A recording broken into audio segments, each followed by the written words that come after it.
only mode.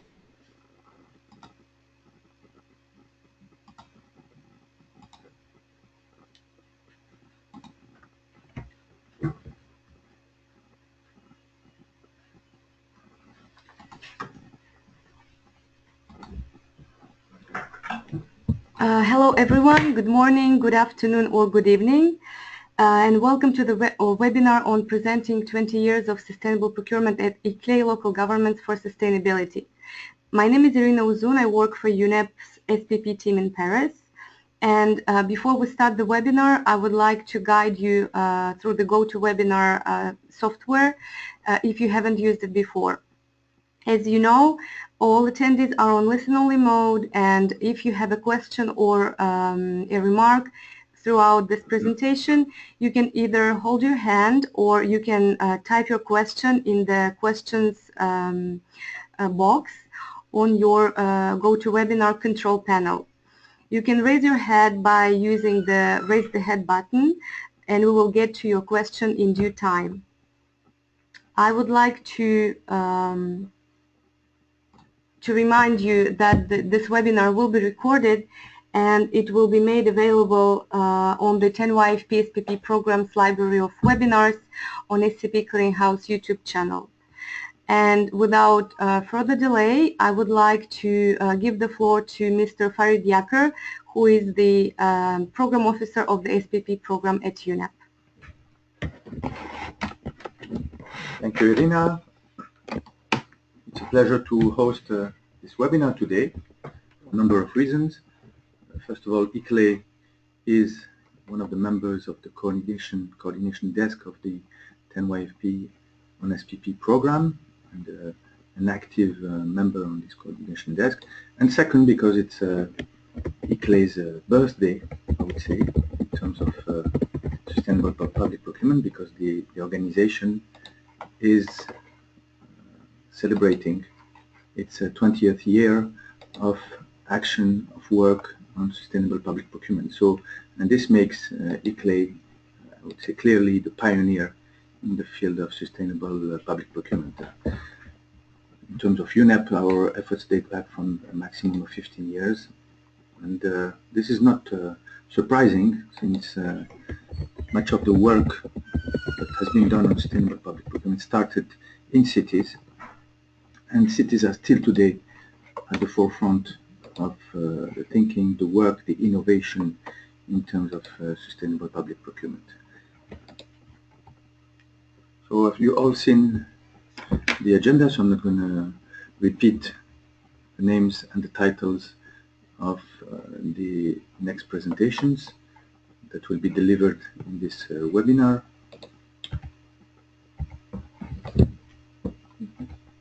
I'm just going to present to you briefly the framework, which is the 10-year framework of program on sustainable public procurement, and which is aimed primarily at working together to achieve a collective impact. And this is what we're trying to do at the level of UNEP, ICLEI, and all the other partners that have joined this program. As you can see on your screen, you have there three logos. Actually, you have four logos. You have the logo of the 10YFP at the top left, which is the program that I will present to you. Then you have three organizations which are forming the coordination desk of this program: KT, the Korea Environmental Industry and Technology Institute, ICLEI, and UNEP.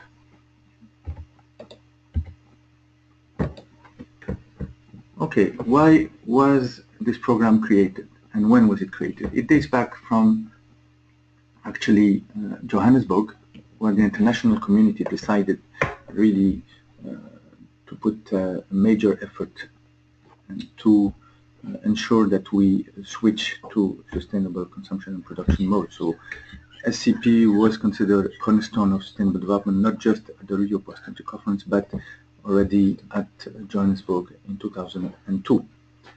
And in Rio +20, the 10YFP, 10-year framework of programs, was launched, and it came with the vision that fundamental changes in the way societies procure and consume are indispensable for achieving global sustainable development, and that all countries should promote sustainable consumption and production, and even all major groups should be active in this change of patterns.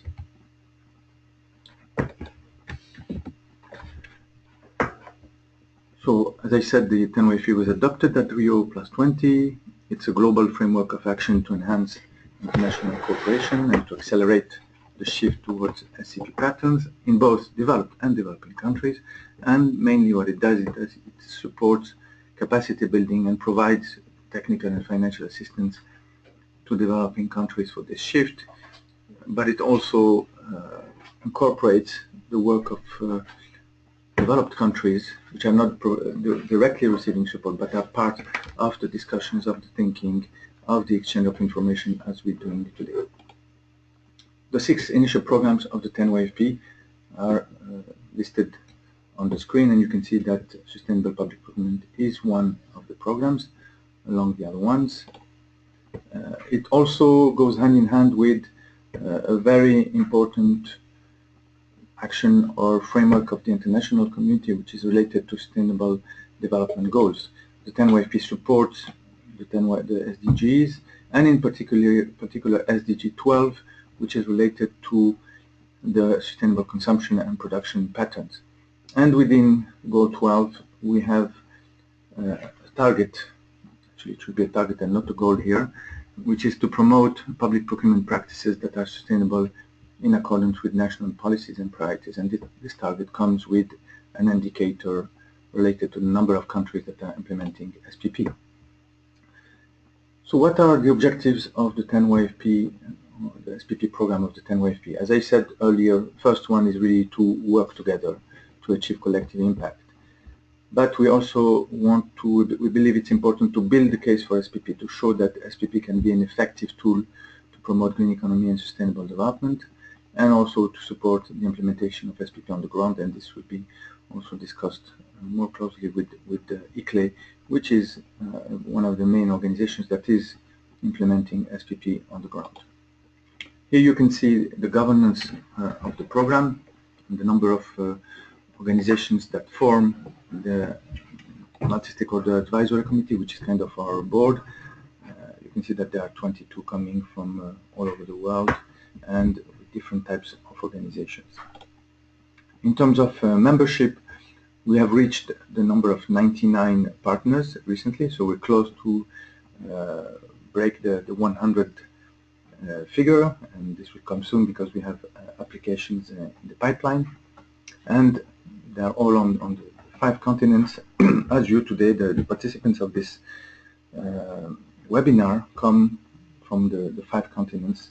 We have checked that in the participants list, and they come also from different types of organizations. You can see bottom right the types of organizations that are represented in the program, so it's really a multi-stakeholder effort. We are working on a work plan. We had a previous one, now we're working on 2016-2017. We have 4 main work areas that you see on the screen: implementing SPP on the ground, assessing implementation and impact, identifying obstacles and promoting innovative solutions, and then collaborating with the private sector. All these work areas come with specific working groups that all deliver an output, deliver a report, deliver recommendations, so it's really a concrete outcome that is expected from these groups. And we have also core activities. We have a knowledge management activity. We have outreach and communication. This is what we're doing through this webinar. We do a global review on SPP every 3 years, and the next one will be out this year. We will tell you about the global SCP clearinghouse, and of course our work to update our communication tools, and also to establish an SPP academic network. As I said, all the working groups produce specific outputs and reports, and you can see them on the screen. I mentioned also the SCP Clearinghouse, which is a platform that serves as an information hub for the 10-year framework of programs, and where there is a specific SPP community. There you can network and partner with other organizations. You can track news and events. You can collect and disseminate information, and all that hopefully helps to promote SCP. Just to finish, just to point out that we have just published our 6th issue with the help of Katie of the newsletter. You can have the link. You have the link here on the screen if you want to look at this newsletter. And we have also updates that are regularly posted on the SCP Clearinghouse. You have here on screen the address of the SCP Clearinghouse. If you're not a member, please join and access this fantastic one-stop where you can find all the online resource databases, recent publications. You can find new partners, and you can find news about the progression of sustainable consumption and production and all the activities that are taking place in this field. Thank you very much. And last point is that I work with the colleagues that are here in the room today or listening to this webinar. And first of all, Irina was the one who presented the webinar earlier and presented herself. And I'd like to mention also my colleague Sophie Guerrero, who is also helping us, and of course Milena Bickman, who has really been very helpful in preparing this webinar. Thank you, and I wish you a very good and productive webinar. Okay, thank you very much, Farid. I give the floor to Mr. Simon Clément. Great. Thanks very much, Irina and Farid, and yeah, thanks for allowing us to celebrate our birthday with you all. This is very nice. Yeah, my name is Simon Clement, and I work as a coordinator in ICLEI's Sustainable Procurement team. And today I have a double-header presentation. So firstly, I would like to give you a quick overview of the 20 years of SPP at ICLEI, the framework of this webinar. But then I also want to introduce to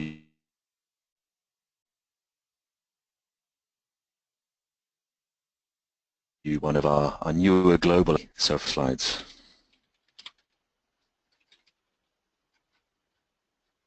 Great, thank you. So first of all, why are we celebrating our 20-year anniversary? There are a number of reasons for this. I think the first of those is to show, firstly, how far sustainable procurement has come over that 20-year period. Now, when ICLEI first started working on this topic, it really was a very niche activity, something that a few individuals within a few cities were looking at and realizing the potential of. But it was certainly not something that was in the minds of policymakers, of decision makers, and wasn't very widespread. And this was even the case when I joined ICLEI in 2002 and started working on the topic. I would say that this was still a very marginal activity. Now that's progressed an awful lot up until the present day, which is why we're probably at this webinar organized by the 10 YFP on sustainable public procurement, which indicates now that this is clearly in the focus of organizations at the international level and at all levels of government, from the local to the national to the international as well. So we've come a very long way, but of course there's an awful long way still to go in terms of achieving really mainstream implementation of sustainable procurement in all parts of the world. The second reason we want to celebrate this anniversary is explain ICLEI's role within this journey that's happened so far, and ICLEI not just as an organization, but ICLEI in terms of the members that we represent. For those of you who don't know, ICLEI is a global membership organization of local governments working for sustainability.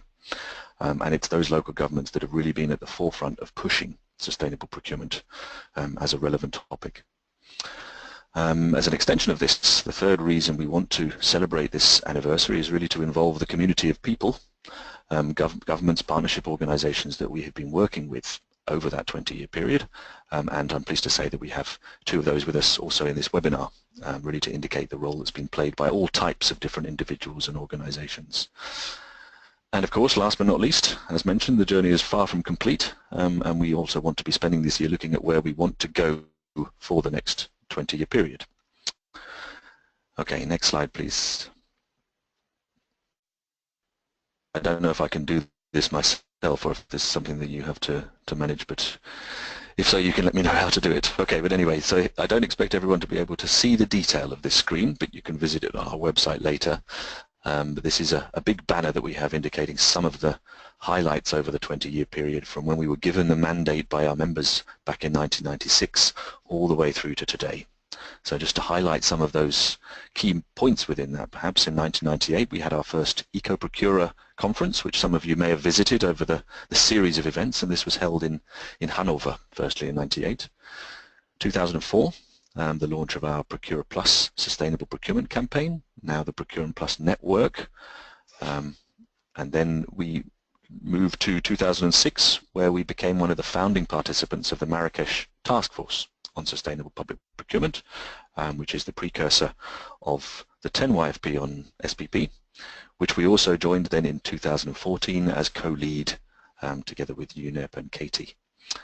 And then finally to mention the launch of the Global Lead City Network on Sustainable Procurement in 2015. Okay, next slide please.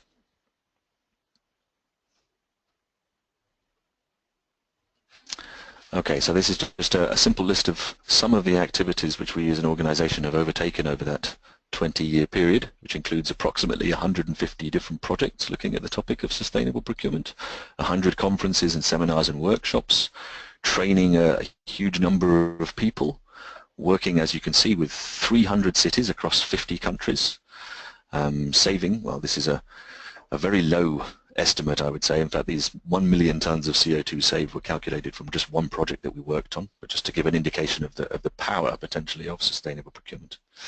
And all this adds up to 20 years of SPP at ICLEI. Okay, next slide, please. Okay, and here just gives you a little overview of some of the communication activities which we are undertaking over the course of this year to present the 20 years, and as I say, to present some of the organisations that we have been working with and their achievements over that 20-year period. All right, next slide again, please. Okay, so moving on to the second part of my presentation. As mentioned already, one of the key global activities which we are now working on is the Global Lead City Network on Sustainable Procurement, and this was launched in 2015. Now, what is it exactly? Well, this network is currently 14 cities, all of whom are committed to driving the transition to sustainable consumption and production by implementing sustainable and innovation procurement. Next slide. Okay, and here you can see the current members that we have. As you can see, we have 14, and these are across all continents of the world. The latest new members to this list include Montreal and Buenos Aires. And you can find out information about all of these cities, together with what they are doing in terms of sustainable public procurement, on the website of the Global Lead City Network. Okay, next slide, please. So why are we doing this? What's the point of setting up and establishing this global network? Three very important reasons. The first of these is really to demonstrate the power of sustainable public procurement in tackling climate change and other sustainability goals. I think this is something still, although we've come a long way in these 20 years, this is still something that is not necessarily appreciated, just how big an impact our procurement activities can have in tackling a whole raft of different sustainability goals. As Farid mentions, this is now one of the SDGs, focusing on procurement, and it is increasingly recognized within international frameworks, international policies, international legislation as a powerful tool. But I think we have a long way to go to really get full appreciation of the potential of this as a tool for tackling a wide range of goals. Secondly, equally importantly, the network is aiming to demonstrate the leading role which cities can play in this movement. Now, as mentioned, I think cities took a pioneering role within the topic of sustainable procurement. A lot of this was down to individuals within city administrations realizing that what had been considered, and still is in many cases, a back office function, procuring your goods and services for your organization, could really be used as a tool for achieving change on the market. And cities are continuing to drive this process. In some ways, cities are able to both experiment in a way that cannot be done at other levels of government. Cities can also see the direct impact of their procurement activities on the ground in their cities. So this network is aiming to really demonstrate the leading role which cities can play in this program. And of course, the ultimate goal of the network is to help promote widespread global implementation of sustainable procurement. Next slide, please.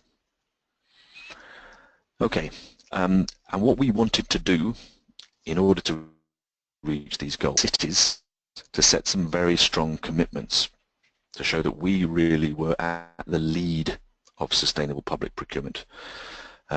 So each of the cities, when joining the network, signs a commitment document. And one of the most important commitments is that they will set ambitious and quantified publicized targets on sustainable procurement. So really saying what we're going to achieve and putting numbers to it. But of course saying what we're going to achieve is not enough on its own. So importantly also, have committed to report on how far they've reached in meeting these targets. And the third commitment that they take is to act both as global and regional champions. So our aim with this network is not to have as many cities possibly as we can within the group, but really to have regional leads who can take that pioneering role. They can take that front runner role. Next slide, please. One of the very important elements of what we're trying to do as a network is promote the achievements of these cities. Now I've just put a few examples on the screen from 4 of the cities that we have in terms of what they themselves are doing with sustainable procurement. I won't go through the details of this. Again, you can find information on all of these cities on the website, and this is how we want to target our communication networks, targeting the commitments that are being made, targeting the achievements that can be made, and trying to put numbers to everything where we possibly can. Okay, next slide, please. All right, and here's some of the main communication activities which we've undertaken so far as a network. The first annual summit of the network took place alongside COP21 in Paris in December, where all of the cities were there to present their commitment to the network and their commitment to the topic of sustainable procurement. The second annual summit was held just a couple of weeks ago in Seoul as part of the Mayors Forum on Climate Change, and this is something that will be an annual event. So each year we will hold a summit, probably within a relevant event, and the idea there is for the politicians, high-level decision makers, to present the commitments and achievements that they are making within this topic. What we've also done is produce an annual activity report 2016, which is the publication you can see on the right-hand side, and which tries to present that in a nicely designed way as the community. Okay, next slide, please. All right, so where are we going next? With the geoscent activity that we have coming up over the next few months is to publicize all of the quantified targets which the cities are making. Some of these are already in place and others will hopefully be coming by the end of the year or early next year. What we also are currently doing is documenting the activities of each of the cities in terms of a sustainable procurement profile. So this is a document where you can really find information on what each city is implementing, what their policy framework is, what their targets are, what issues they're facing, and also what targets they may have for the future. And these are designed as communication documents for other cities. What we're also arranging within the network are exchange and twinning activities so that network participants can help each other to facing similar problems, of course, and all at different stages of sustainable procurement implementation. So this is an important activity. And of course we wish to present our results. So targets will be publicized relatively soon. By the end of next year or towards the end of next year we will be presenting our first results as a network. Okay, and final slide from me. This presents simply some where you can find more information both on the 20 Global Lead City Network as well as social media hashtags, etc., and accounts that you can use, and my email at the bottom in case you wish to get in touch. Okay, that's all for me. Thanks. Thank you very much. And now the floor is yours, John. Hi, thank you very much. And thanks, Arina, and g'day, Simon. So, yes, I guess this first slide is just meant to entice everybody to Auckland sometime in the near future. As an immigrant myself, I can verify there's a steady supply chain. John? Yeah, do you hear me? Sorry, do you hear me? Okay, well I think John has the floor anyway, so I'm happy to say that we have one of the members of the GLCN, Auckland Council, with us in the webinar, represented by John Mauro. Hello, can you hear me? Hello, hello. Yes, John. John, we can hear you. Okay, great. So, thanks, Arena. Thanks, Simon. Yes, that first slide is actually meant to get you all excited to visit Auckland sometime in the near future. As an immigrant myself, I guess I can attest to a steady supply chain of waves, sunshine, and views. So a quick overview, next slide, please, of what I'll be covering.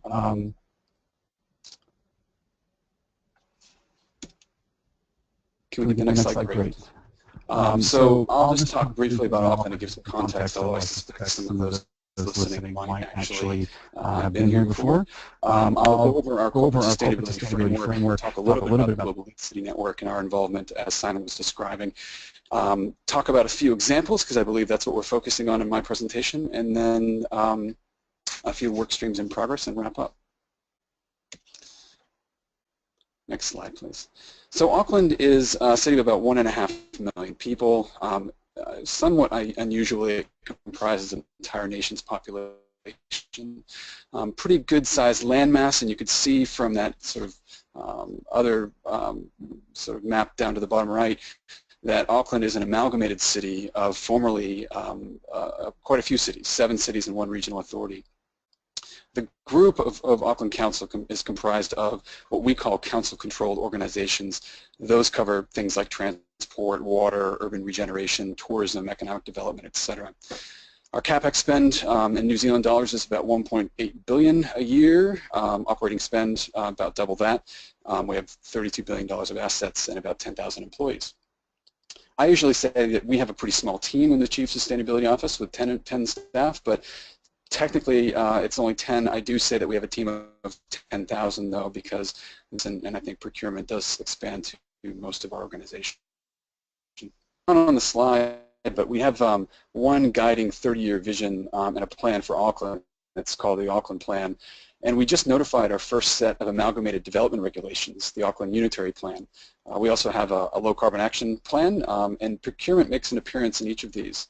So I guess just to say the strategic context for this work is quite strong, obvious, and dare I say, irresistible. And I guess one final point here, the amalgamation that I spoke about, you know, to become the largest council in Australasia, or to leverage big impact from sustainable procurement. So this slide looks at our draft corporate sustainability framework. It's a bit of an unveiling here. It's a work done by Alec Tang in my team. Alec leads our organizational sustainability efforts, and he helped put this together, and his contact info is at the back of this presentation. So note that we expand on the traditional managed and the material impacts part of organizational sustainability to really think about how to engage our people and also think differently, to embed sustainability thinking in everything we do. We've just sort of highlighted that sustainable procurement is quite a central part of managing our material impacts. The next slide, please. Yeah, as Simon was describing, we are a member of the Global Lead City Network on Sustainable Procurement. I watched with quite a smile on my face as my mayor stood up at COP21 and delivered a fiery speech about sustainable procurement. Our existing procurement strategy includes sustainability, and we've developed organizational, category, and operational targets as part of the network.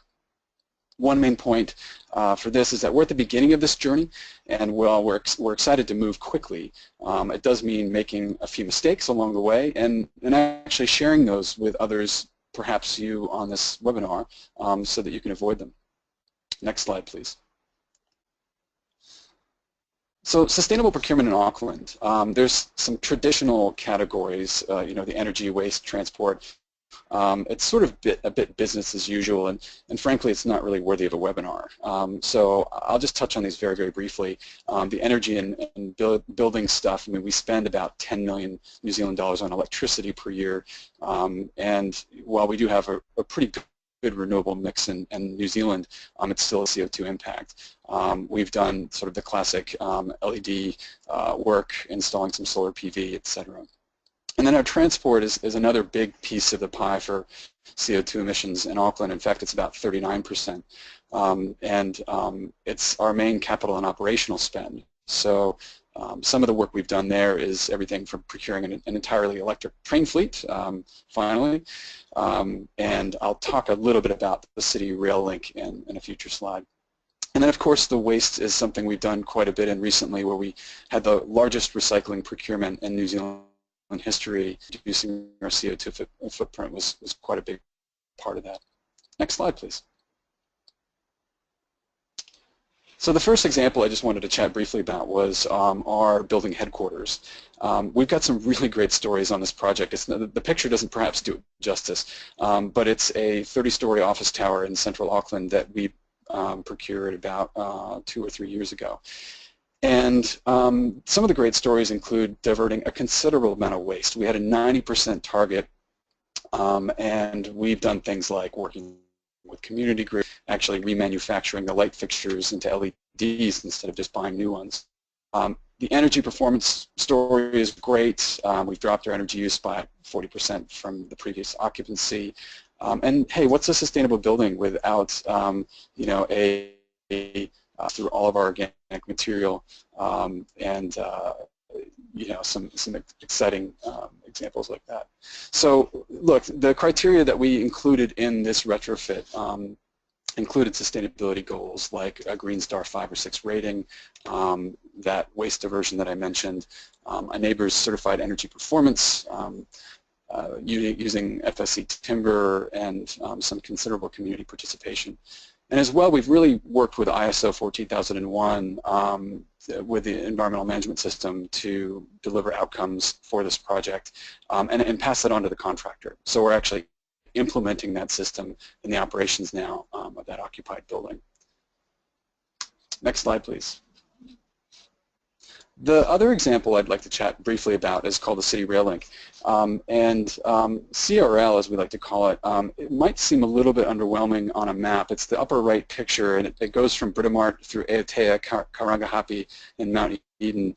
And it's just a small little slice there of our rail network. But what it really does is it allows our main station not have to back up trains each time one comes in. So by creating that loop, not only does it give some great stations through the heart of the city to really allow for pedestrian fountains and great transit-oriented development, but it also doubles, overnight, it will double the capacity of the network with the existing train set and dramatically decrease some of the travel times from the west because trains don't have to come in and go the other way. So CRL is I would say, you know, our largest transport priority in Auckland, and I would say an incredible opportunity to leverage our sustainable procurement might. Next slide, please.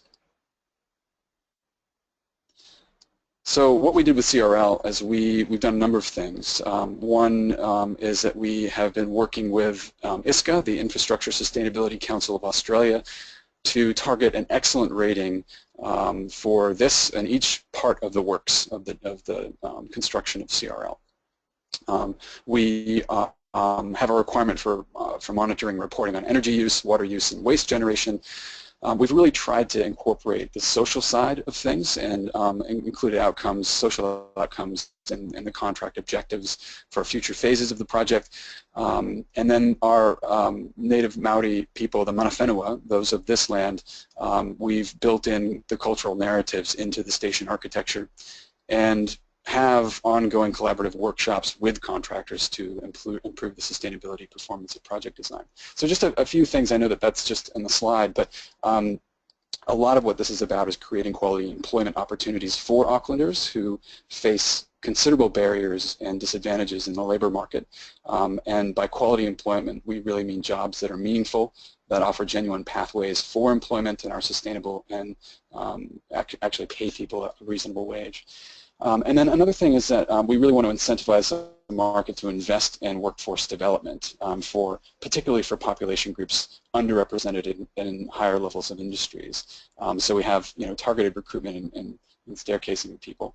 This includes pastoral care, introducing training needed for changing the future of work, skills like green growth, and innovation in occupational health, not just complying with things like health and safety. And then there's a little bit about social entrepreneurship here too. We're using a range of different tactics in our procurement to engage socially innovative small and medium-sized enterprises, and directly in contracts and through supply chain opportunities. And I think the reason is they can deliver fine-grained innovation needed to engage those who are sort of furthest from the labor market. These are people and firms people have, everyone else has given up on, and still can offer considerable value and obviously generate some significant social outcomes. Serious challenges to all of this, of course. Maybe we can get to that in the Q&A, but one major challenge around social procurement in particular is that it's quite difficult to capture the value of social outcomes very accurately. So yeah, indeed we have some challenges, and perhaps I can get into those later. Next slide, please. So a couple of current work streams, and just to somewhat state the obvious, procurement process in council really does touch everybody. So nearly all departments, all divisions, all 10,000 staff really do interact with procurement at some stage. And so we believe in the Chief Sustainability Office and working with our procurement colleagues of a smart and sustainable guiding set of principles within procurement to help educate and enable staff to think differently and to deliver on broader outcomes with sustainability. So the better for all forever, as I sort of define sustainability, better value and thinking about the long game. And of course we're looking for ways to do this earlier in project design. Next slide, please. And like I mentioned before with city railing projects, social procurement is one of those huge opportunities that we're really taking seriously at Auckland Council. So really the potential to provide the training and the employment to low risk and low income Aucklanders, to encourage social enterprises, and to focus on social benefit capture. So we're using a few frameworks like social return on investment and bisocial to really try to tackle what I said was some of those challenges of actually quantifying the social benefits. And then I just need to state the real clear importance of tailoring our frameworks to integrate and the cultural diversity that is Auckland and perhaps all of our cities. Next slide, please. So a couple of final thoughts that might seem obvious to you all, and I'm just trying to keep it simple here. One is, as an organization, we're trying to think smarter. As an organization, this is about culture change. It's perhaps less about sustainability as much as it's creating better value, being smarter and thinking about that long game. The second thing is really to go big, and so we've really aimed for the big stuff, major projects with huge impact and great opportunities. So like our headquarter building or the largest waste contract in New Zealand history,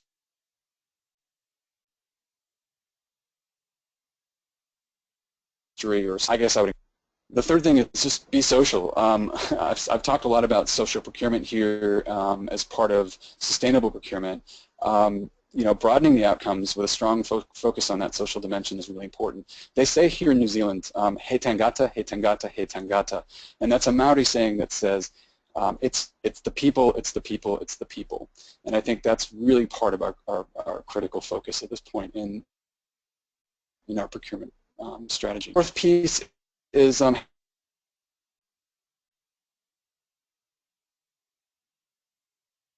hey, it's early.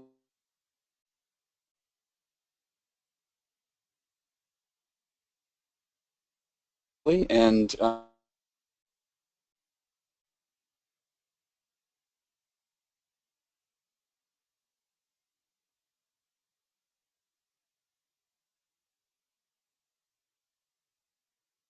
it takes time.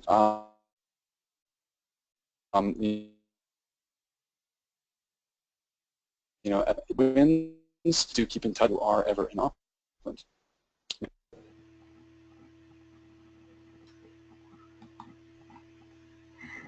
John, the connection is very bad. We cannot hear you anymore.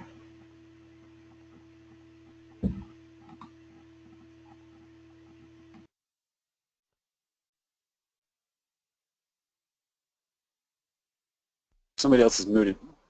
Oh, there we go. I was just going to final slide. Next slide, please. I was just going to leave this for folks in case they wanted to get in touch. As I said, Alec Tang is my lead on corporate sustainability, and you're obviously welcome to tap me an email and ask me any questions. Thank you very much. Thank you very much, John. Okay, Philip? The floor is yours. Yes, and thank you, Irina, for having the slide already loaded. Warm welcome from my side also to this webinar and to this particular part on Procure Plus Network and introducing a bit to the GPP 2020 project. The title is Driving Sustainable Public Procurement, the Procure Plus European Sustainable Procurement Network, and the impacts achieved. So thank you very much, Farid, also for the kind introduction to this and also highlighting one of our core goals to talk about the impacts, because we can discuss a lot of things, what we would like to do or what we would like to try out. In the end, somebody will ask, what did you achieve? So I'm happy to join this webinar and talking about this.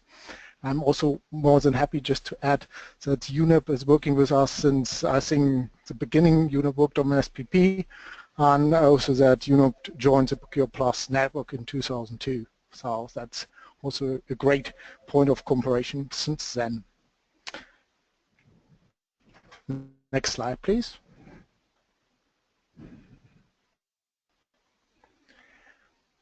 First of all, I would like to talk about this European Sustainable Procurement Network, Procure Plus. And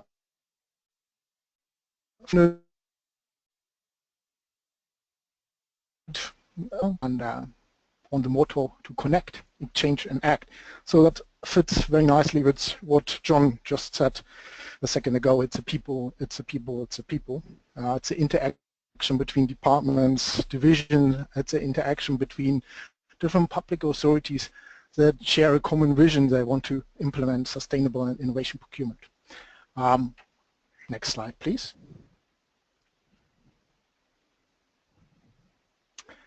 So basically we provide advice and services.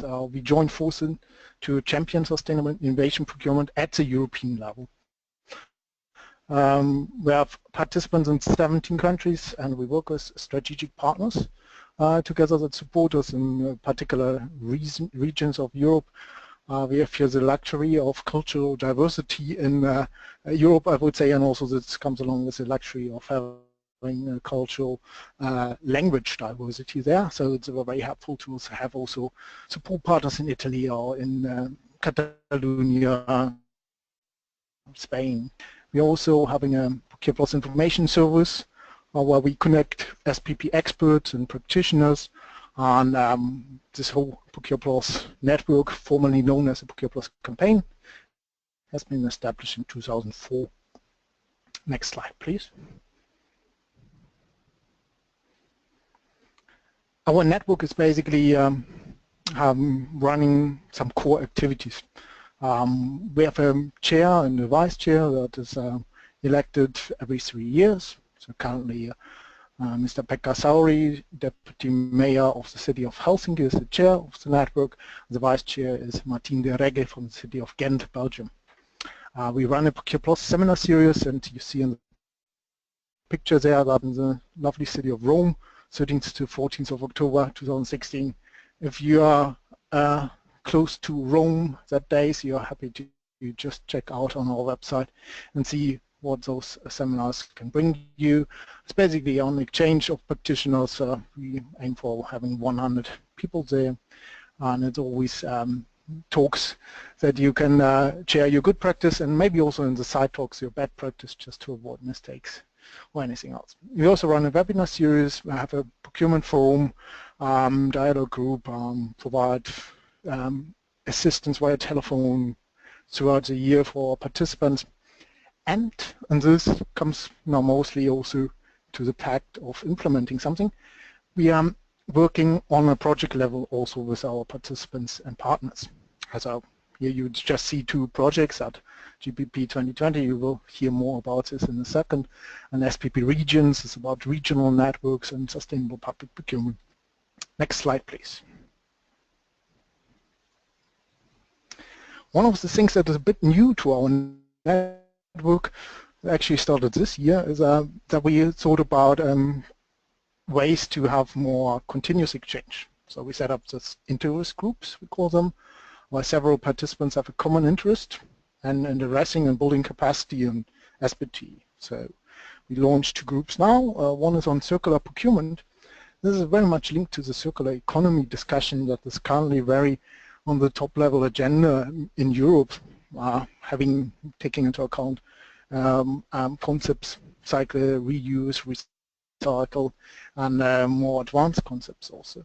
So we are happy that our participants decided quite with a strong vote to start with an interest group on circular procurement. And the next thing that I personally, when running training seminars, just get as a quite frequent question is, how can I engage with the market? Is this legally sound? How do I know which type of products are sustainable, which not? So these type of questions are dealt with our interest group market and supplier development, so participants can actively engage on all those topics. Next slide, please.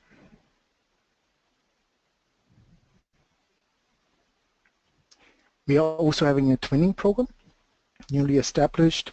Twinning, we mean a matchmaking space, not only in the website, but also in terms of real activities. So, we leave it quite open to our participants what to do there, but there are several ideas: joint meetings, joint project exchange on certain aspects, benchmarking the activities, setting up policies and changing the drafts on them, just to also support having a unified voice towards the market. Or it could also be the help of on a specific tender. Rotterdam and Oslo, 2 participants of Procure Plus, have started this already in 2016. Cornwall to follow and further are interested in this activity. Next slide, please. So in a nutshell, also Procure Plus Network is about profiling those achievements. So we have an updated website, we have a newsletter, we have annual report, and we have a case study series, an SPP award. So later too, I just want to highlight that we think that producing cases and making them available, including, for instance, GPP criteria or verifications or obstacles that have been run into while doing those type of tender, so all those things are collected in case studies and very useful information. We, together with a name contact, with an email address or telephone number, we produce those case studies since a while at ICLEI. And with Procure Plus, we are aiming to have 5 detailed new cases per year added to our collection. And the second point is the Procure Plus Awards. In the last 2 years, we had an award run by the Public Procurement of Innovation platform and project. And from this successful award here in Europe, we just created now the Procure Plus Awards, moving towards Sustainable Procurement of the Year, Innovation Procurement of the Year, and Tender Procedure of the Year. Possibility to apply for until 7th of October. Just check out our website. Next slide, please. But just some achievements, just to name a few.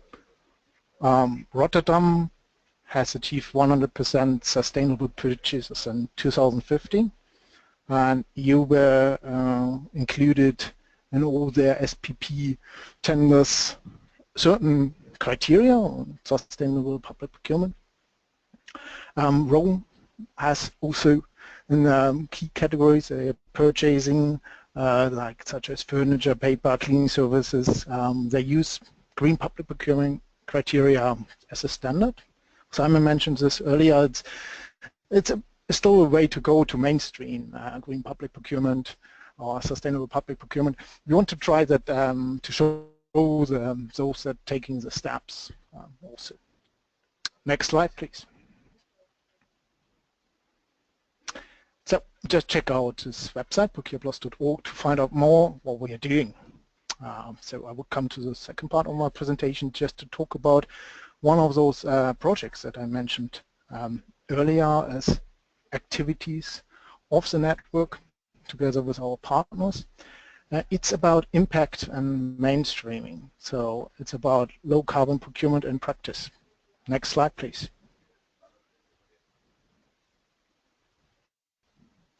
In a nutshell, the overall objective of GPP 2020 was to significantly increase the implementation of GPP within the target countries.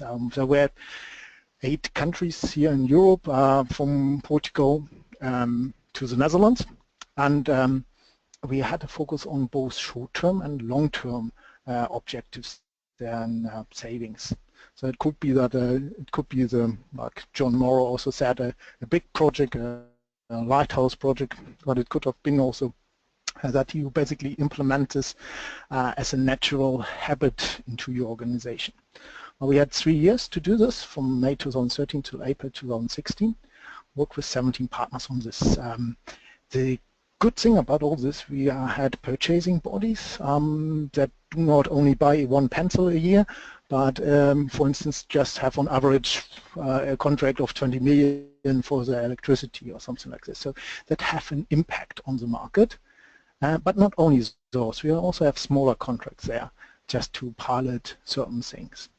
And we also link this to a series of capacity building series. The slide before, please. Could you please go back? Thanks a lot. So basically we had a series of capacity building activities running there, and those major tendering activities. So now the next slide, please. Thanks a lot. In total we had 113 tenders that were focusing on energy-related products and services, and we documented them in tender models as case studies.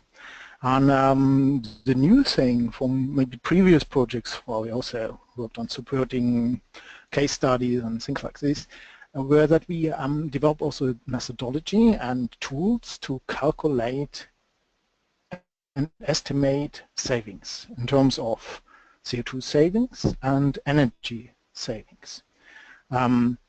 And there we reach a figure that's 922,932 tons of CO2 equivalent. What this means I will come to in a second. Training seminar series. We trained 670 people with all our partners in all the different languages. We have training materials available for everybody on our website that can be downloaded and used, both for procurement trainings and both for training actual trainers. So just to multiply the effort made. Last but not least, we have those further support activities in each country. Apart from training, we also supported 7 help desks, had a series of networking events, guidance, webinar series, and engaging with more than 50 associate partners. So this project had quite an impact in terms of organizations involved here in Europe too. If you want to know more about our methodology and our calculators, also visit our website. They're all online, including video tutorials. So if you happen to procure vehicles or information communication technology, street lighting or energy performance contracting, you find easy to use calculators and tutorials. We are more than happy to help you with the implementation. Next slide, please. So that's our savings again, 922,000. That's equal to 184,586 households consumption per year here in the EU. So this type of households basically could show you a bit what the figure is. Or you could load with those tons of oil equivalent saved 15 medium-sized oil tankers. I personally was surprised that it's only 15, but that just shows you how gigantic those type of oil tankers are. It's good to know. Next slide, please. We also we're talking about, it's about people. It's the people, and people need to understand also why we are doing certain things. So in terms of our communication activities, we try to address the football fans, we try to address the car drivers, we try to address the those people fancy in oil, and translated basically what it means, our savings for each and every contract. So just to name a few here, we had Rijkswaterstaat from the Netherlands. They were reconstructing a new A12 motorway, and they calculated savings of 8,944 tons CO2 equivalent. And that's the same as 6,880 car journeys from Paris to Berlin.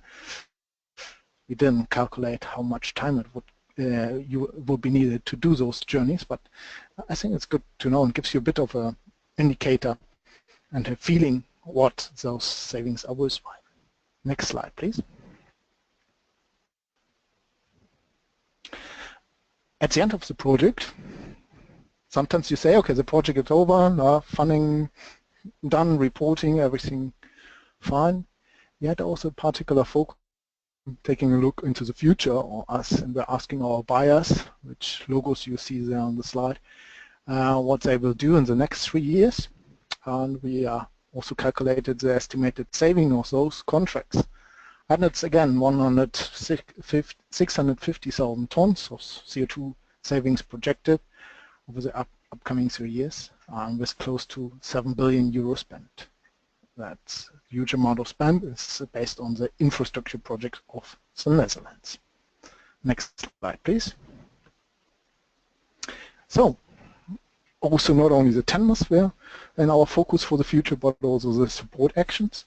So, for instance, we have an event series that's taken on by the Charge Catalunya region. We have a community of practice that is continuing in the Netherlands. And last but not least here to mention, we have also handed over help desk and certain other activities such as training seminars to the Ministry of Economy in Croatia. And I'm very happy that Admir Pajic from UNDP Croatia just made himself available later to talk about the situation in Croatia starting from 0 to 100. Here on this last slide you will find our websites, our Twitter accounts for ICLEI Europe, Procure Plus Network and the GPP 2020 project. Thank you all for listening. Very much, Philip. And now I invite Admir to make his presentation. The floor is yours. Thank you, Irina. Yes. I hope everyone can hear me well. Yes. My name is Admir Pajic, as you heard. I worked on GPP 2020 project, which, as you saw, was coordinated by ICLEI. I would like to present our path from 0 to 100, or from start of the project till the end of the project, and all the impact of GPP 2020 in Croatia, and of course the difficulties we had. Could you just slide to the next one?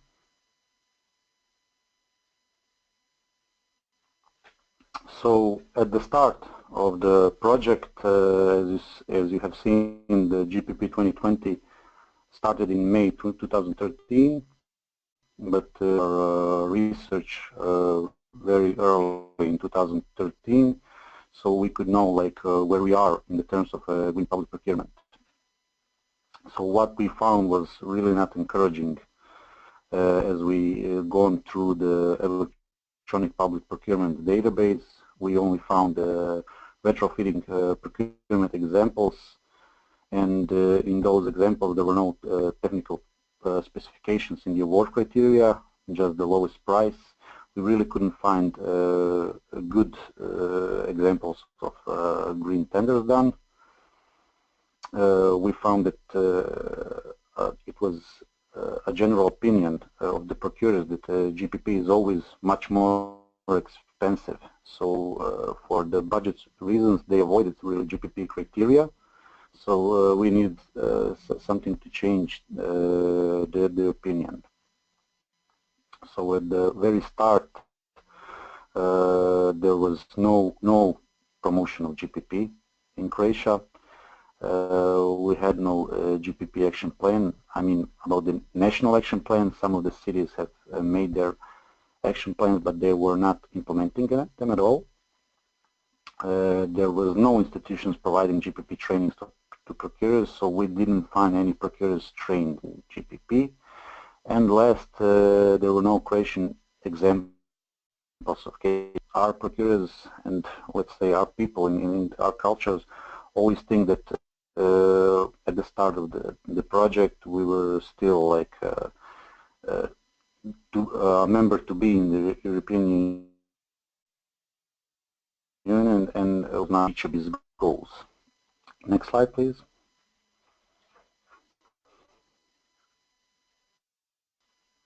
In step one, what we needed to do was to include like major players. What I mean by major players is like really important support partners like the Environmental Protection and Energy Efficiency Fund, the Ministry of Environmental and Nature Protection.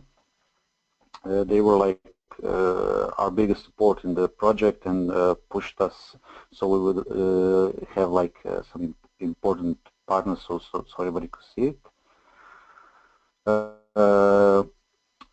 We had to have let's say large procurers. So the Croatian the Zagreb holdings were really large procurers, so everybody could see like if they're doing if they're doing it, so can we. We wanted to see like if they do it, others will follow.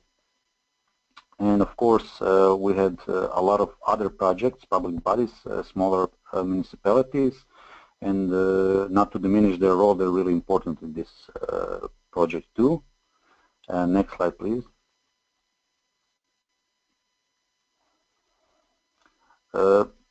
As I said, there were no promotion of GPP in Croatia, and what we needed to do is to get to the decision makers.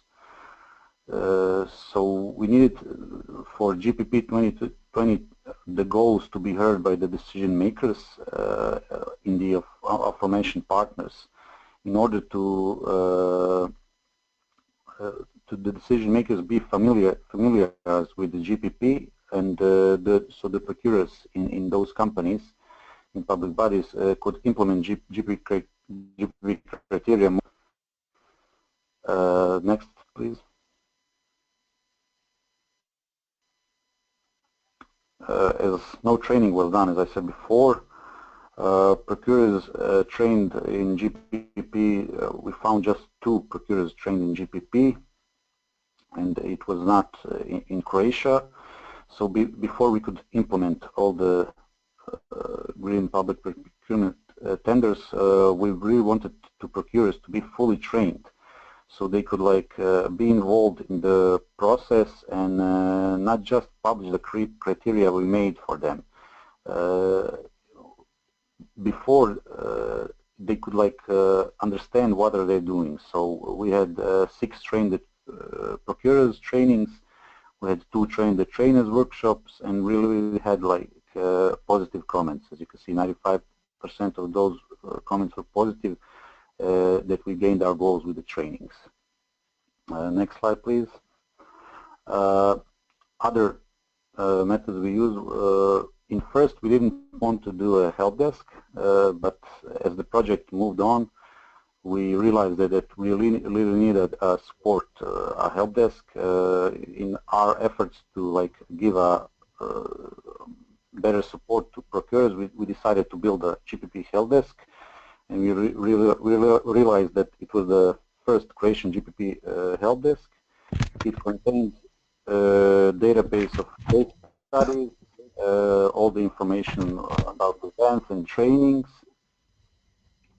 and it contained a contact info, so you could get in touch with us, so we could help you in case you had questions. Next slide, please. So this is a timeline I made.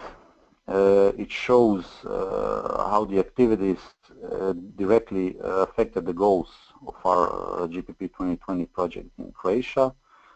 In 2013, we had done only one tender, and it was like paper. It was maybe 3 tons of CO2 saved, so very small impact. We really had difficulty in engaging the procurers because, as I mentioned before, we had to first approach the decision makers so they could allow the procurers to put the GPP criteria.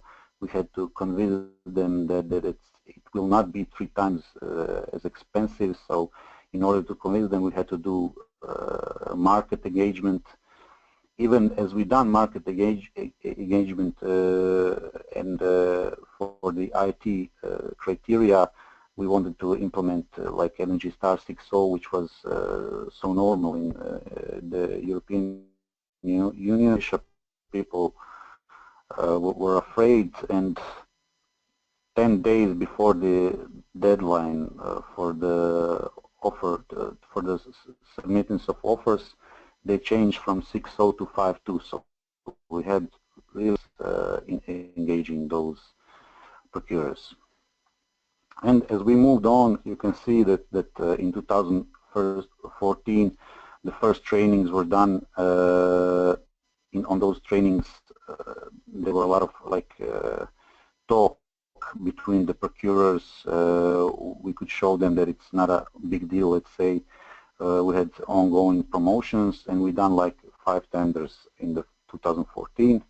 In 2015, we really had a big impact. So we had the first Croatian case studies published, so we could show to everyone that our Croatian, not like it was not like done in some more advanced countries.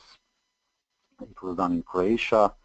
We have completed all the trainings. We had the support of the help desk, and you can see that we done 8 tenders in 2015. In 2016, all the activities were almost done, and we just till the end of April we had 4 more tenders. Before this presentation, I wanted to see if they are doing more tenders. So 5 additional tenders were done after project ending, and I have seen that on the database, electronic database, that even more public bodies are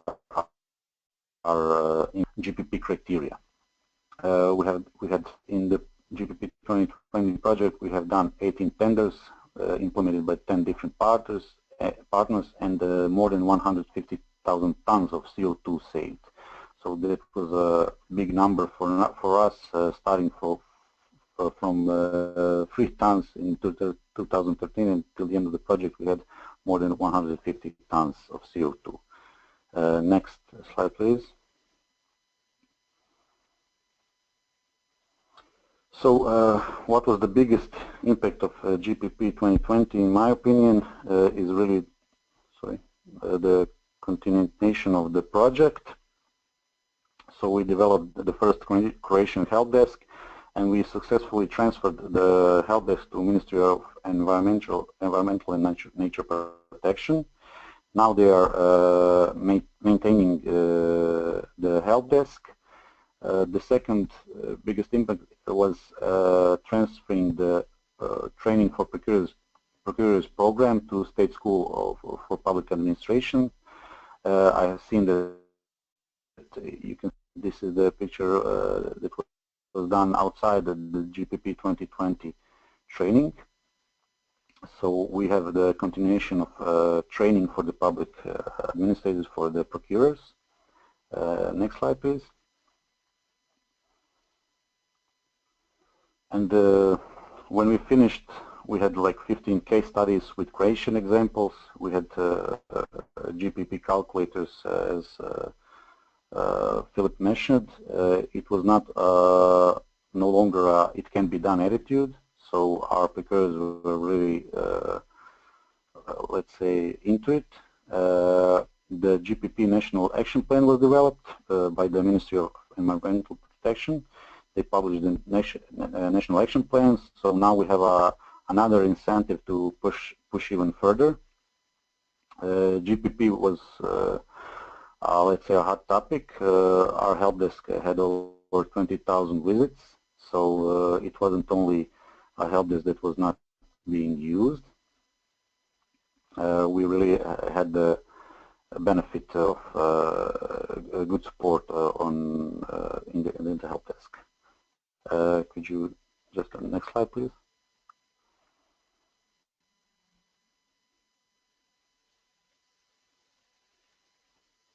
Next slide. Yeah. In this presentation, I would like to thank to Philip, Simon, Carol, all the ICLEI team. They were really great coordinators, and thank all the VP leaders for your support. Really a great coordination, patience, really problem solving. We had a lot of difficulties and a lot of cultural differences, but we really successfully finished all the activities, and I think we had a great impact in Croatia. So thank you to all of you guys for being so patient and really giving us great support in these activities. Next slide. This is just my email address, and really thank you for your patience for listening to our GPP 2020 example for our country. Thank you. Okay, thank you very much. This was the last presentation, and we can now open the questions and answers session. As a reminder, you can use the raise your hand button on your GoToWebinar control panel, and we will unmute you and you will be able to ask your question.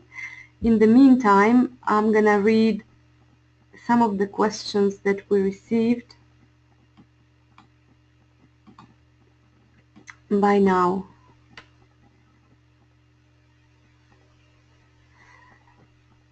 Okay, I have a question to Philip from Sanjay Kumar from the Indian Railways.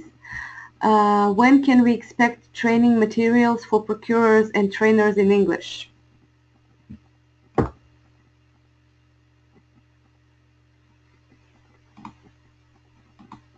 Philip?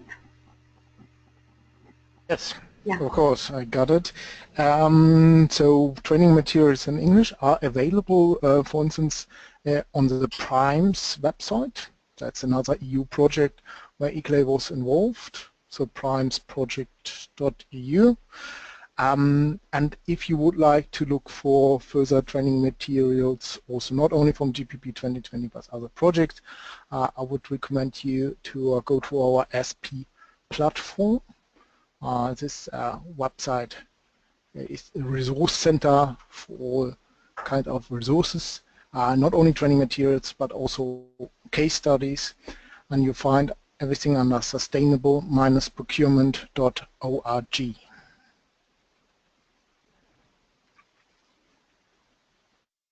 Perfect. Thank you, Philip.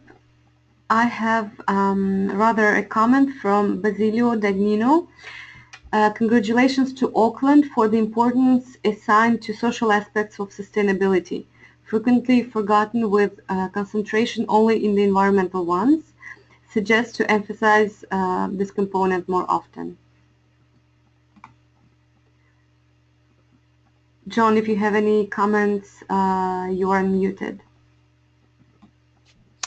Yeah, I guess, no, I appreciate the comment. It sounded like we are on the right track, I guess I would assume, and hence my recommendation that others consider really focusing on the social dimensions as well in their procurement processes. So much appreciated. I'll pass it on to the folks doing the actual work. Thank you. Could I maybe add a comment to that, Edina, as well? Because actually this fits quite well with the journey that we've taken over the last 20 years. When we first started talking about this, we were talking about our eco-procurement program. And this has been a conscious decision to now talk about sustainable procurement rather than green public procurement. Also a fight that we often have with the European Commission about this. And I think certainly when we're talking to our city members, of course, social issues are really at the forefront, in many cases much more prioritized than the environmental issues, and particularly in certain regions of the world as well. So this is something we're very conscious of as well. Yeah, and just to, I mean, all of us on this webinar probably understand that social issues are environmental issues and the other way around. And I think part of the burden on all of us is to recraft how we think about procurement and sustainability in general, and really attracting a broader tent, you know, a wider group of people to understand what we're aiming for. And at the moment, I guess a lot of our challenges and historic challenges have been just not speaking the language and really talking to people about what they care about. And most of the time we are. Most of the time we're talking about making smarter decisions, using ratepayer and taxpayer money more wisely, and generating better outcomes. I think it's just lost in translation on occasion.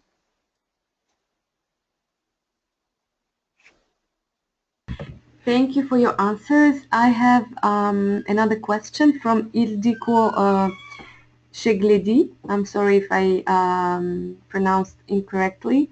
So this is a question for ICLEI team about the EU LCC tool that is under preparation, when it will be launched. And also a question to Mr. Pajic, how is LCC handled in the Croatian GPP action plan?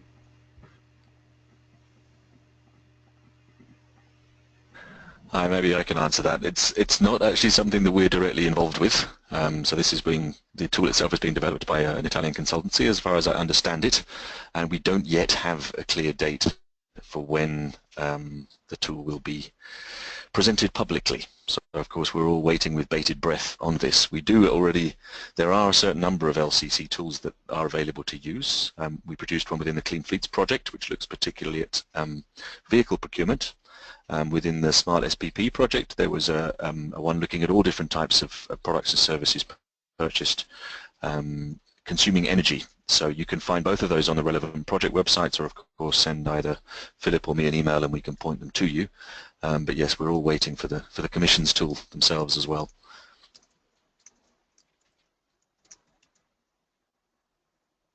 Okay, thank you very much. And I have another question from Basilio Dagnino. Is there any support envisaged outside Europe for countries, cities, or organizations wishing to implement similar initiatives? Is there any financial support envisaged to attend the Rome seminar?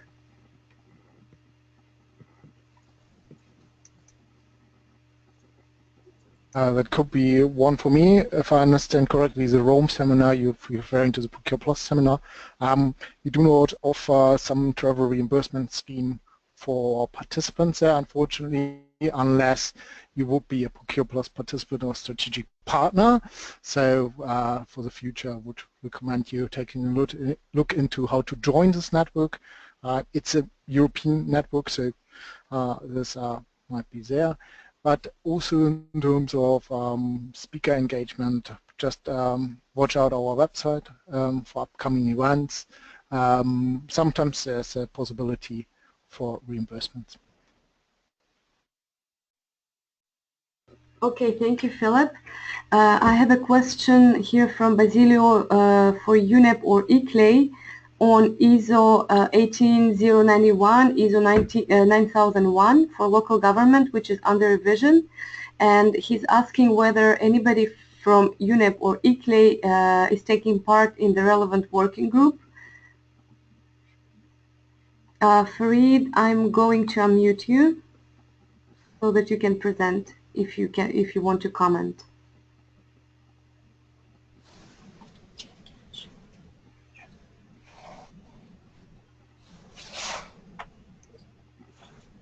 Can you hear me?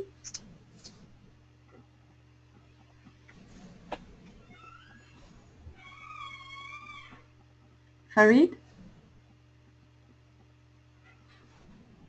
Okay, there must be some technical issue. Maybe someone from ICLEI? I remember us at the coordination desk talking about this topic, but at this very moment I do not have too much of an outcome on this. I know that there are several partners in the program that are also partly involved in following those ISO processes. Just look it up for you. You just send me an email and let you know what is the status there or what is the time plan.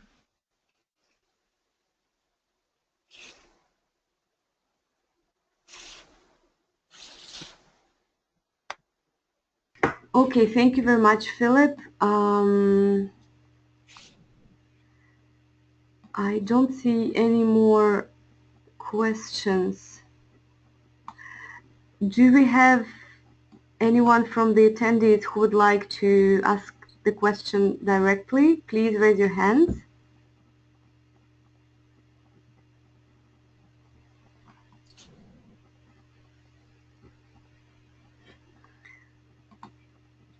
Okay, I don't see any hands raised. We still have several minutes before the end of the webinar. Okay. And maybe panelists wish to say something before we wrap up.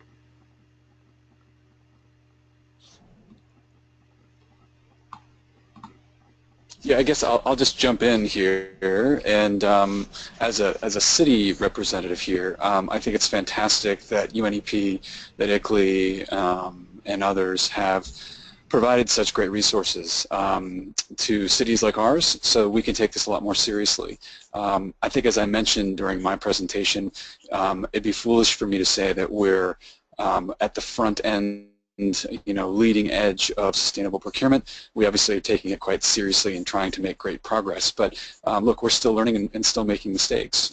So it's great to have the steady hand of organizations who understand how cities work and to work with us to get where we're going. So thanks to you all.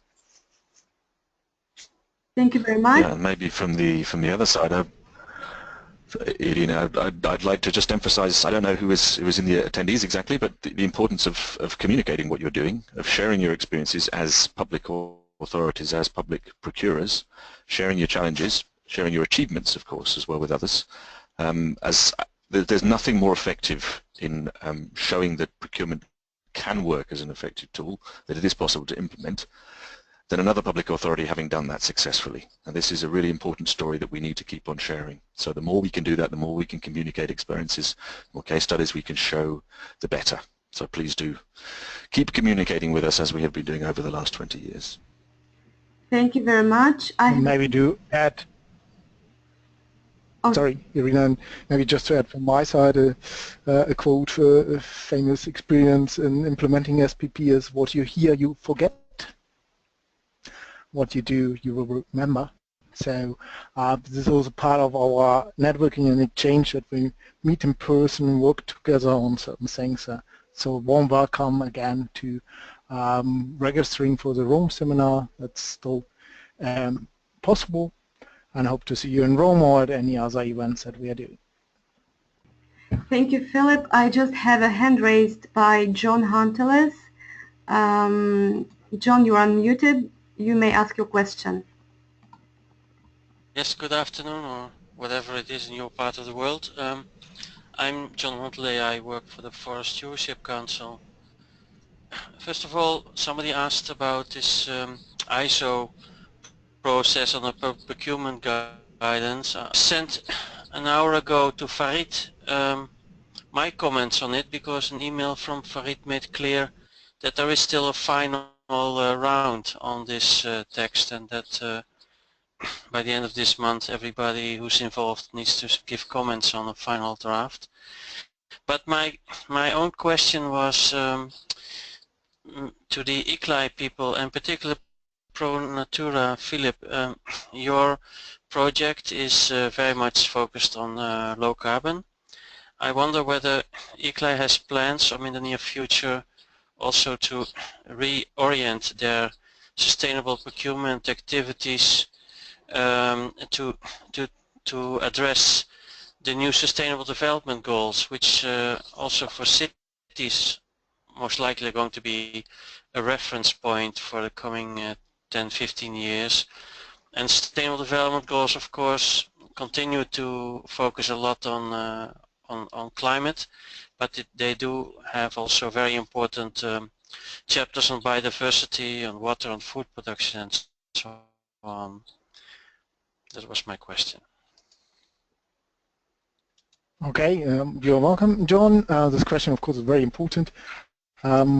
Since the beginning, we had a focus on the whole topic of sustainable procurement. We are actually, as ICLEI, having been saying this for years, that it needs to be seen as an integrated way. The economic dimension, we're talking about life cycle costs here, about spending money wisely, things like this. Social dimension, very important, and last but not least, the ecologic dimension.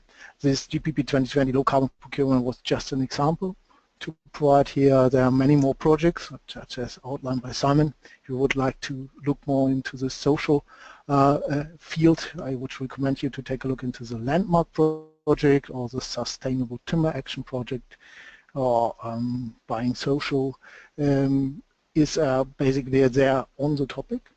And we also do not stop working on this, so whenever possible, we also propose to our participants to take a closer look into the supply chain verification aspects, and are currently working also there on one or the other idea and concept. So would just like to underline that this definitely needs to be seen as an integrated way how to approach the topic.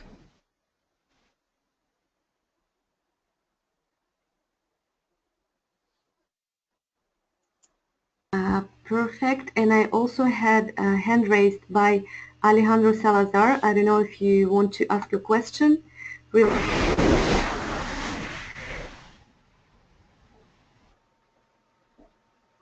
Hi, my name is Alejandro Salazar from Colombia. I work at Colombia Compra Eficiente, and right now we're working on toner printing cartridges procurement. So I was wondering if you have any case of studies where we can see which are the better criteria to improve, to do that framework.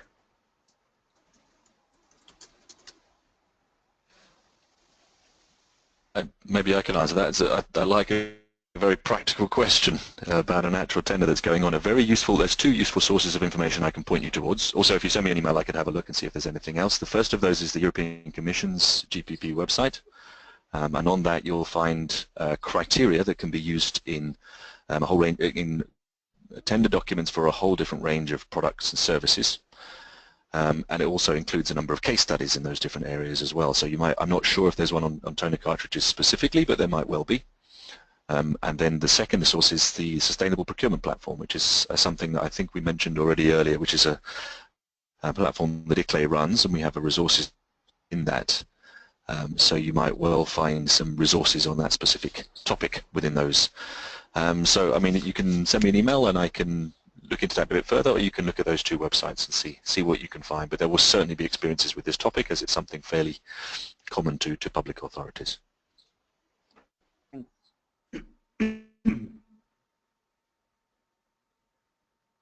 Okay, thank you very much to everybody. This is time to stop our webinar. I would like to remind you that it has been recorded and it will be made available to you.